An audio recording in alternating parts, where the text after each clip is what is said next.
My name is Camille Arden. I'm 33 years old, and I never understood how quickly a life can go quiet until I learned what silence looks like when it's used deliberately. Not the peaceful kind, not the thoughtful kind, but the kind that's sharp around the edges. The kind that's chosen. The first time I noticed it in Jason Hartley wasn't during an argument. It was something smaller, almost polite. He glanced at his phone, thumb hovering, and said calmly, "I'll reply later. It's not a big deal."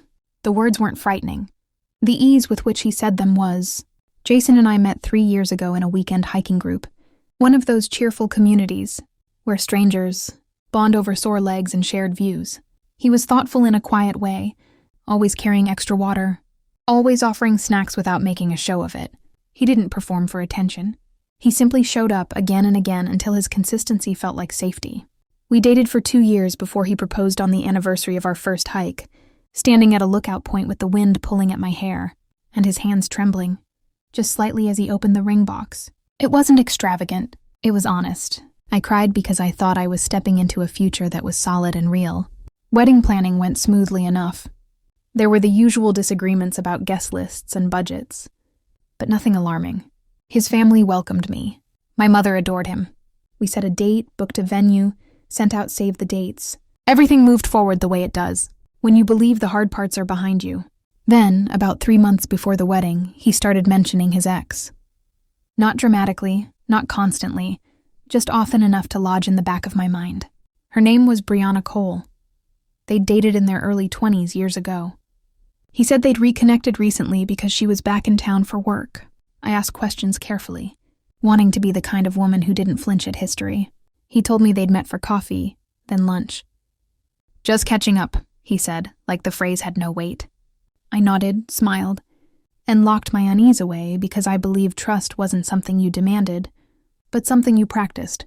What changed wasn't his affection. He still kissed me goodbye, still asked about my day. The shift was subtler. He became vague. Details slipped away.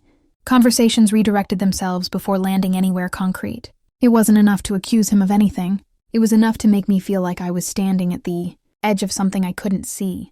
Then came Tuesday. A normal morning, until my phone buzzed with a text from Jason while he was in the next room. He told me he couldn't talk because it was a funeral day. An aunt had passed away. He said he'd be with family all day and would call later. My stomach dropped. I called him immediately. Voicemail. I texted condolences, asked if he needed me, offered to take the day off. He replied that it was family only and that he'd be okay. I spent the day worrying about him, imagining grief-filled rooms and quiet conversations. I sent supportive messages. None were answered. In the afternoon, during a break at work, I opened social media without thinking. That's when everything shifted. A mutual acquaintance had posted photos from a rooftop bar downtown. Bright lights, drinks, laughter. And there was Jason, smiling, relaxed, holding a drink. Brianna stood beside him. The timestamp showed the photo had been taken an hour earlier. I didn't cry. I didn't panic. Something inside me went very still. I took screenshots of everything. His texts, the photos, the timestamps, the location tags. Then I sent him 2 words. "Funeral, huh?" He didn't respond for hours. When he finally called, his voice was controlled, almost annoyed. He repeated the funeral story until I asked which funeral home they were using. The silence on the line told me everything. When I mentioned the photos, his calm collapsed into defensiveness. He asked to come over. When he arrived, he was wearing the same clothes from the pictures. No signs of grief, just composure. He tried to explain, said he panicked, said it was easier to lie. That word stayed with me. Easier. It was easier to invent a death than to tell the truth. He framed it as confusion, as a mistake, but what I saw was calculation. By the next morning, I asked for honesty. He admitted to daily messages with Brianna, to feelings resurfacing, to saying goodbye to her at the bar. He said he chose me. I read the message again and again, knowing that if someone truly chooses you, they don't need to lie to do it. That's when I involved our families. I sent them the proof in one simple line explaining the truth. Jason was furious, not because he'd lied, but because his lie was exposed. His sister later called to tell me the full story. It hadn't been a month. It had been 6. Regular meetups, daily messages, and Brianna wasn't leaving town at all. The clarity hurt, but it also freed me. I ended the engagement. I canceled the wedding. I blocked his number. I moved apartments. Brianna eventually reached out, offering apologies and explanations that shifted responsibility away from herself. I told her the truth as I saw it. Jason destroyed the relationship. She was only the excuse. Time passed. Jason and Brianna became official. Friends chose sides. Some drifted away. Others stayed.